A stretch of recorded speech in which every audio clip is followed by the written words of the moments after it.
mark in this match, and so far it's been pretty even. Moose had the early going, but Hamill now slowly chopping down the giant oak that is Moose. Here the Moose does have the fan support here. KT Hamill, since he's turned his back on the fans, has lost a lot of fan support that he had for many years here at Empire. But they are very familiar with Moose from his appearance on Ring of Honor television, on Destination America, as well as the Sinclair Broadcasting Network.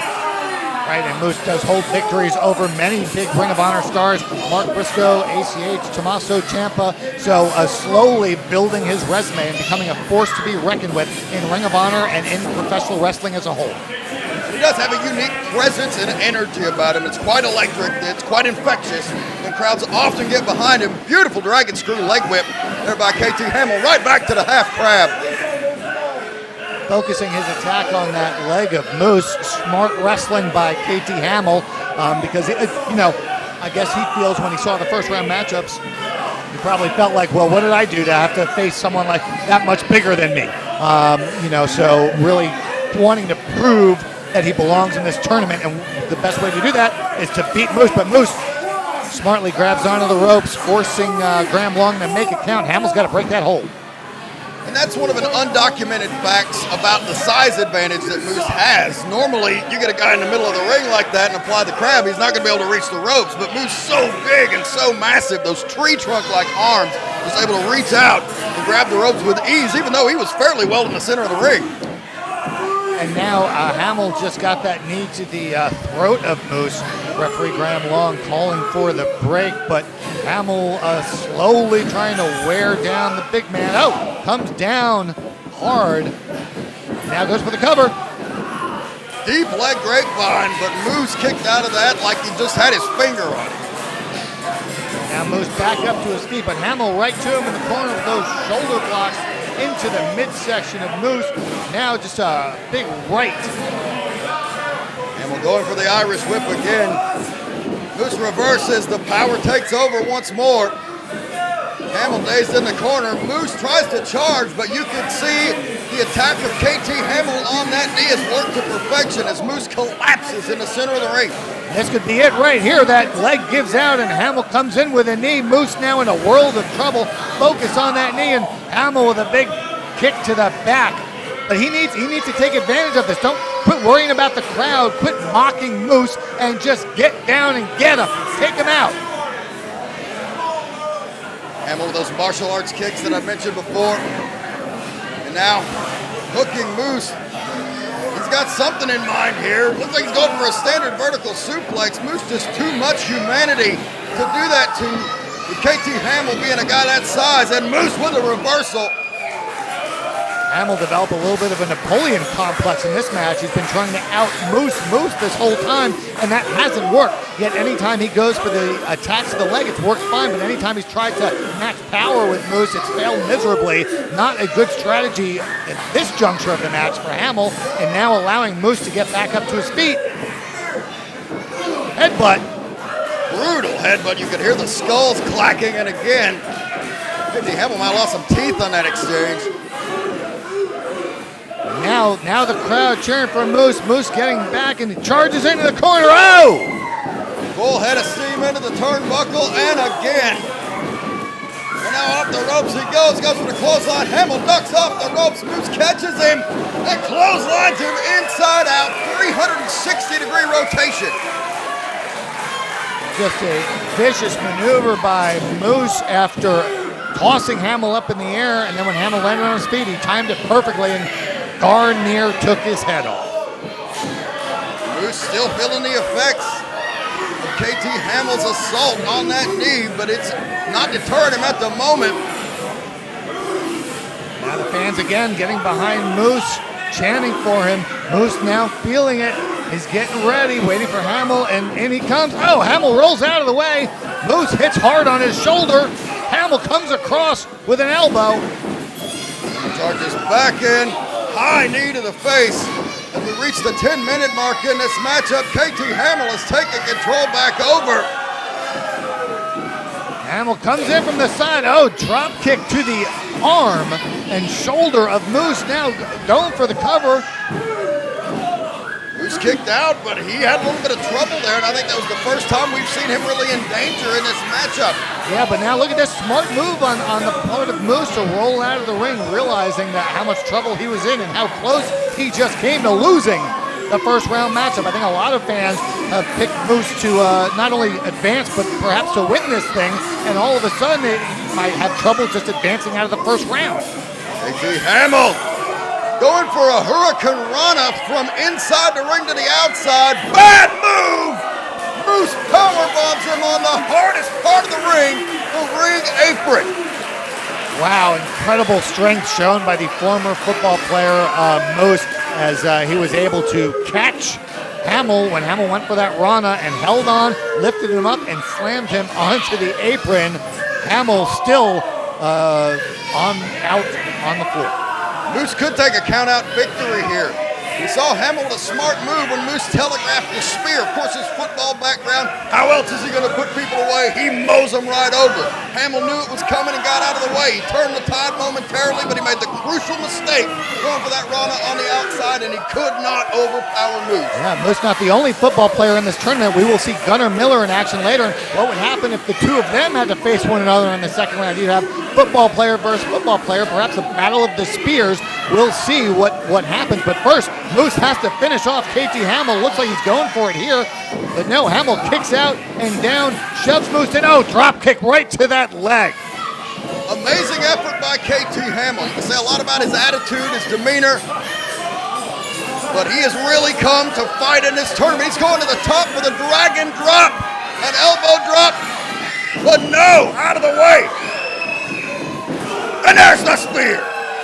Spear just destroyed Hamill. In for the count, 3 count. That's it right there. Graham Long making the 3 count. It wasn't easy, but Moose advances. But let's see how that leg is as he gets up to his feet. It seems to be buckling a little bit, but let's go back to the replay and take a look at that spear one more time. Pure adjunct power on display. Spear takes KT Hamill out, knocks him out cold enough for Moose to get the pinfall. Your winner, 12 minutes, 17 seconds, advancing to the next round, Moose.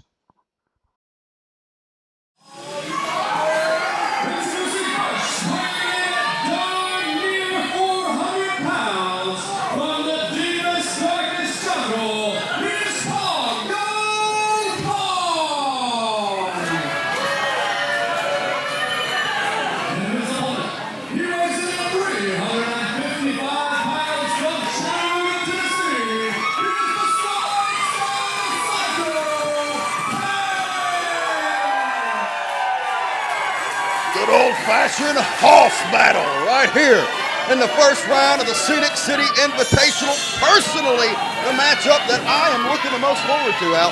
I think when the tournament organizers released the first round matchup, this is one of the two that fans across the world were drooling over. And this is a first-time matchup in singles competition between Tank and Congo Kong. As a matter of fact, they've only been in the ring together on one other occasion, and that was just a couple of months ago when they were on opposite sides of an 8-man tag team match. But now, finally, the two locking up one-on-one. Two of the biggest bulls you might ever see inside a squared circle, locking horns, and neither man giving an inch. As you can see, this brutal collision in the middle of the ring. Tank a little bit shocked that he's so used to being able to maneuver his opponent across the ring, around the ring, and Congo Kong just is barely budging. And Tank's giving it all he's got. Finally, Tank grabs a headlock. See what he can do from here. Both been well-traveled athletes, been all over the country, all over the world in some respects, but here, this is Tank's house. He has competed in the Chattanooga-Rossville area for many, many years, and this is where he's got the most fan support of anywhere in the country. There you can see the collision. Neither man budging once again from the shoulder tackle. Yeah, this is the irresistible force meeting the immovable object. Tank going in for a shoulder block, and Congo Kong says, All going nowhere. That time, Tank actually knocked back a bit. Goes for it again. Tank ducks the clothesline. Right there waiting on Kong's clothesline over the top, and Kong lands on his feet. Wow, that is a 6'6", 400-pound man falling from the top rope to the canvas, but now pulls out Tank, and now they're going to go to battle on the floor. And I expected this. Both men, well-renowned brawlers. Congo Kong from the deepest, darkest jungle. Very little is known about his personal background, but he is a savage in that ring and outside of it at the moment. An absolute beast, a former IWA Mid-South heavyweight champion. He held the title for almost a year. Also a two-time Extreme Wrestling Federation heavyweight champion and a Midwestern champion as well. He does have a tournament victory in his resume. He won the 2011 Price of Glory Cup in Coldwater, Michigan. Tank has several tournament victories, but all in deathmatch tournaments for IWA Mid-South. Oh, shoulder first into the post goes Tank. Kong got out of the way. Not an easy feat for a man that size, but shows the quickness. Sent Tank's shoulder first into the guardrail, and now I think we see that one competitor may have a clear-cut advantage for the first time in this fight. Yeah, now Kong finally seems to be on top now. Sets Tanks up and goes for a drop kick off the ropes. Impressive move for a man of that size, and Tank now in big trouble in the very early goings of this match as referee Chris Wiggins only gets the 2 count. You can imagine the force coming behind a drop kick from a 400-pound man. I can't, and I'm pretty good at math, and I don't even know how to do those equations to figure out the actual impact of that. But talking about Tank's tournament resume earlier, he won the IWA Deep South Carnage Cup in 2005. Also won the PWE Southern Heritage Invatational that same year. He participated in the King of the Deathmatch tournament from 2004 to 2009 every year, but he also competed in the Revolution Strong Style tournament as well as the Ted Petty Invitational, one of very few men to compete in all 3 of those tournaments, which each honor a different style of wrestling. Tank adept at many styles of wrestling, known as a deathmatch guy and a brawler, but certainly brings so much more to the table. None of that helping him here, as Congo Kong still maintains control, going back to that nerve hold. Very simple but excruciatingly painful maneuver. Absolutely, you can have all that experience on paper you want, but that's not going to help you with a guy that weighs 400 pounds, or pardon me, darn near 400 pounds, which I believe was the official readout on our scale in the dressing room. I think anybody was going to argue with Congo Kong. I'm sure not. But I tell you now, Tank, both you and I know Tank very well. We, at different times, both managed him in ring competition. You as when he was part of the Devil's Rejects, and me when he was in a tag team with Bulldog Reigns, and they were tag team champions in Anarchy. He's also, Wildside. He's also an Anarchy heavyweight champion and a former NWA Chattanooga Southeastern champion, coming off with those clotheslines, but he still is unable to take Kong down. Oh! He rocked Kong a time or 2, but Kong met him in the middle with a full body splash, just using all of his weight to mow Tank down. And if you've seen his history, if you're familiar with Tank, nobody mows him down. Now Congo Kong just going after the referee when the referee tried to get him to break the hold. Kong's resume is impressive. He holds victories in singles competition over Chris Hero, Davey Richards, Vampiro, Sabu, and even Shockwave the Robot. If you can beat an inhuman competitor, He beat a robot. the sky's the limit. Unbelievable. And Tank's resume, very impressive too, holds victories over some of the most well-known hardcore wrestlers around. Ian Rotten, Bull Payne, and the Necro Butcher, who was featured, of course, in the movie The Wrestler. Man's getting behind Tank. He is trying to figure a way out of this massive humanity that Congo Kong has presented.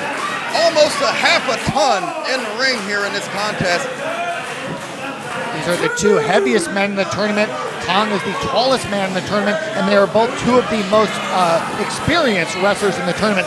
Tank debuted in 1997, and according to my records, Congo Kong has been wrestling since 1998.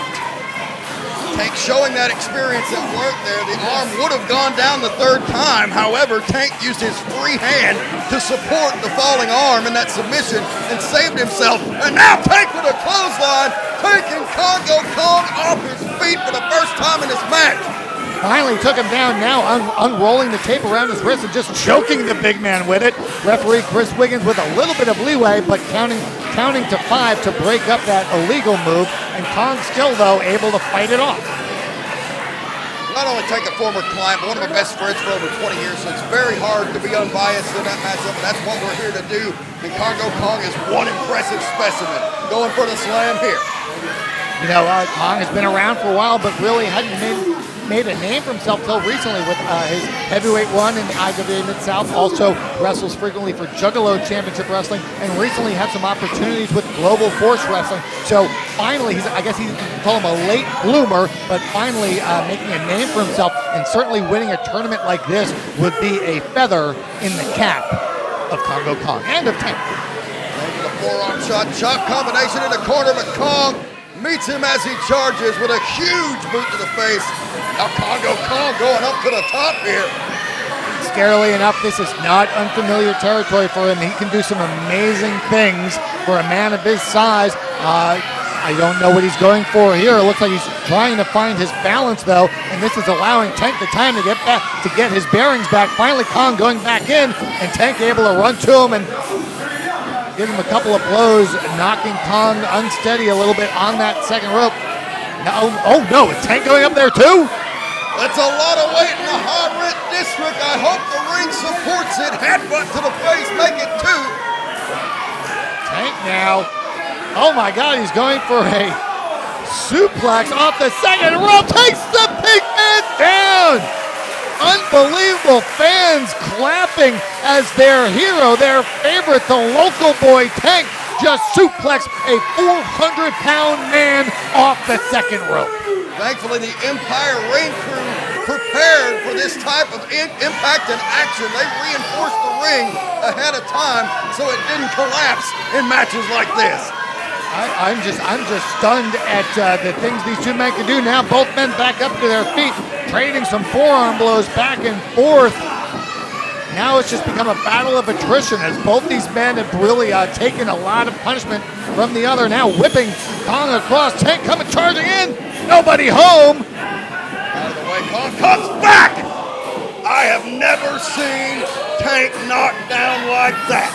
In 20 years, I've never seen a man take him down with that much force, and now Kong is climbing to the top. What is he doing? Oh my goodness, just came off the top rope with an incredible splash about 2/3 of the way across the ring, and that does it. The crowd here, half of them are stunned, half of them are cheering, but an impressive performance by Congo Kong, just defeating a 355-pound man and tossing him around like a rag doll. Let's take a look at this splash one more time, Dan. Congo Kong, 400 pounds on top of the body of the strong style Psycho Tank. What an impressive fight, but Congo Kong is going to round 2. This was the first, weighing in 205 pounds from West Alexandria, Ohio, Jason Collins.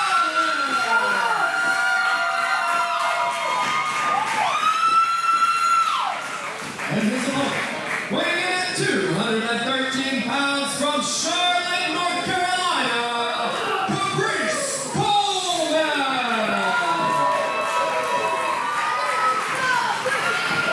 The 5th first-round matchup of the Scenic City Invatational. Caprice Ice Coleman taking on a man having a homecoming of his own here at Empire, Jason Collins. Collins, primarily known as a tag team wrestler, has teamed with his brother Brandon. Together they are known as the Brothers Fusion. But just to give you an idea of the type of wrestler Collins is, I'll tell you this.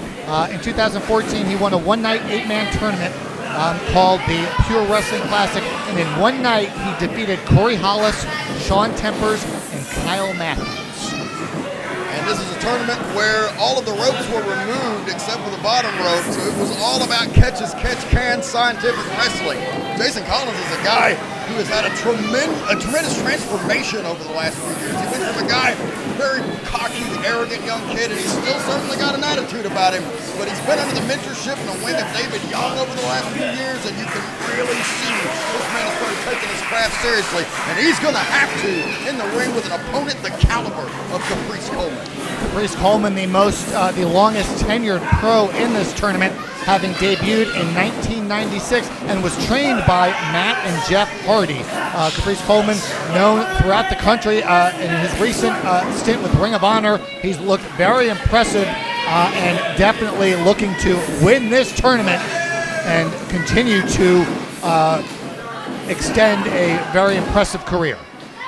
Coleman continuing to deny rumors that he is a vampire, given that we've known him for 15 years and he hasn't aged a day. Looks incredible for his age, and also interesting to note that outside of the ring, he is an ordained minister at the First Baptist Ministry Church in Southern Pines, North Carolina, also at the World Worship Church in Charlotte. Just incredible wrestler, but more to the point, an incredible human being and a great guy outside the ring. He is. Coleman is a world of positivity, and that's very much needed in the wrestling industry. Without a doubt, he also holds victories in singles competition over Cedric Alexander, of course his former tag team partner, but also B.J. Whitmer and Tony Mamaluke, former Wildside Junior Heavyweight Champion, former two-time Wildside TV Champion, former Anarchy TV Champion, and the current and reigning AML Wrestling out of Winston-Salem, Greensboro, North Carolina, heavyweight champion, having won a four-way match in May of this year to become the first AML Wrestling champion. Look at this quadruple grapevine here. Several times Coleman almost had Collins pinned, and Collins couldn't get out of it. He was just barely rolling the shoulder. But Collins able to get out of it. Coleman just kept at it, kept going to the well. Collins able to get out and finally spills outside the ring to get a little break. See, Collins has his support here. Collar and elbow in the center of the ring. Coleman takes the arm with the arm wringer. Collins looking for a way out, tries to roll through, reverse the momentum, takes it back over with an arm wringer of his own. Collins now holding on to that. Caprice, looks like Caprice is mentally going through his arsenal of reversals, trying to figure out how to get out of this. Well, that's one way to do it. People have often accused professional wrestlers of overthinking things. Caprice Coleman finding the easiest route right there with the ropes. And Jason Collins goes back to the collar and elbow. Both men in the center of the ring. Coleman again takes the arm. Down to a hammerlock. Nicely executed. Collins with a nice reversal. Another reversal by Coleman. Reversal by Collins into a standing switch. Hammerlock reversal by Coleman and another. Very impressive back and forth display by both men. You can tell they've each scouted the other and clearly know their wrestling holds and counters. Oh, there we go. There's the first sort of shot fired of this match, and it was done by Collins. Well, sometimes all the catches can wrestling in the world can't beat a punch to the face. And Jason Collins is throwing his the honor and respect out the window there and just clocking Caprice Coleman. Beautiful leapfrog by Coleman and a deep arm drag. And another one by Coleman, and sends Collins flying across the ring. Goes for a hip toss, but no, now goes behind, and Collins fights him off with an elbow. Textbook drop kick by Caprice Coleman. Lateral press. Forearm across the face, but a 2 count only. We're just passing the halfway point of the first round of this tournament. Just to recap, so far advancing is Corey Hollis, Ace Rockwell, Moose, and Congo Khan. The second round matchups will be determined shortly, but right now both Caprice Coleman and Jason Collins looking to become the fifth man to make it to the second round of this two-night 16-man tournament. Coleman unsuccessful in a pinfall attempt after a leg drop with a lot of elevation. And Coleman in another life could have probably been a basketball player. He's got about an 8-foot vertical. Now he's just raining down blows on Collins in the corner as we pass the 5-minute mark. Charging in, Collins though tosses him up and over the ropes. Now forearm shot sends Coleman reeling and down to the floor. You could really see by the look on Caprice's face that Collins rang his bell with that forearm shot. And now Collins showing no mercy on the outside, continuing the attack. He knows it would be an upset for him to beat Caprice Coleman tonight, and he knows that he can make his name at Coleman's expense if he does it just right. Oh, Coleman though swings around the ring post. Takes down Collins. But the thing about a man with the athletic ability of Caprice Coleman is he can turn almost any spot into a weapon, into a point of reversal or a way to elevate himself. This match so far has been a battle of counters and reversals. Each man seems to be almost one step ahead of their opponent at every stretch. Oh, now here, just some old-fashioned punches to the midsection by Coleman, a little Muhammad Ali there, perhaps. Well, if you've ever heard Caprice Coleman, used to call himself the show-stopping, crowd-popping, pulse-pounding heart racer, the handsome face heartbreaker, the show-enough coldest brother alive today, clearly influenced by one Cassius Clay, Muhammad Ali, but Collins cuts him off right as he's getting into the ring. Dropped him neck first over that top rope, now pulling him back into the ring, going for a cover here. Hooks the leg, but only gets a 2 as referee Brandon Bailey right on top of the action. Caprice Coleman on the mat, Collins above him now, going for his next move in his game plan, has his hands around the throat of Coleman, but actually on the trapezius muscles. Yeah, he's working those traps. I guess it's a double nerve hold, really. You can see the expression on Coleman's face. This is a very painful move. If you know the pressure points on the human body, you can do an incredible amount of damage with just one finger. If you don't believe me, ask any of my exes. Coleman looking for some support here, and he's got it. Elbow to the midsection, and another. Collins, again to the base of the skull there. And you'd mentioned earlier that's a very dangerous spot to get hit, right there where the brainstem connects. A lot of serious damage beyond just the physical that can take place there. Beautiful knee drop by Collins. Yeah, we talked about earlier in this tournament, we talked about Ace Rockwell's concussion history, also some problems with whiplash, so definitely have to be careful of what goes on inside that ring. As now Collins out just takes it to the mat. And Collins now very impressive so far against the much more experienced Caprice Coleman. Collins is a fast learner. He's very much been an adaptoid in this matchup. The last time he had Coleman down in a similar position, Coleman powered up. So what does he do this time? He grapevines the arm, limiting Coleman's options in terms of getting out of the hole. You know, you can do all the research you want ahead of time, but when you're actually in the match, you need to adapt, you need to learn, you need to examine what your opponent does. Now he throws Caprice off, but Caprice with a kick. The midsection now comes off the second rope. Big splash. High in the air, Coleman goes for the lateral press. Only a 2, ducking the clothesline. Coleman goes for a clothesline. Collins ducks and nails him with a flying neck breaker. Beautiful move by Collins, only gets a 2. I thought that was it right there. We almost had a big upset. Collins now arguing with referee Brandon Bailey. Collins getting frustrated, and that's something he doesn't need to do here if he thinks he's going to pull out a victory over Caprice Coleman.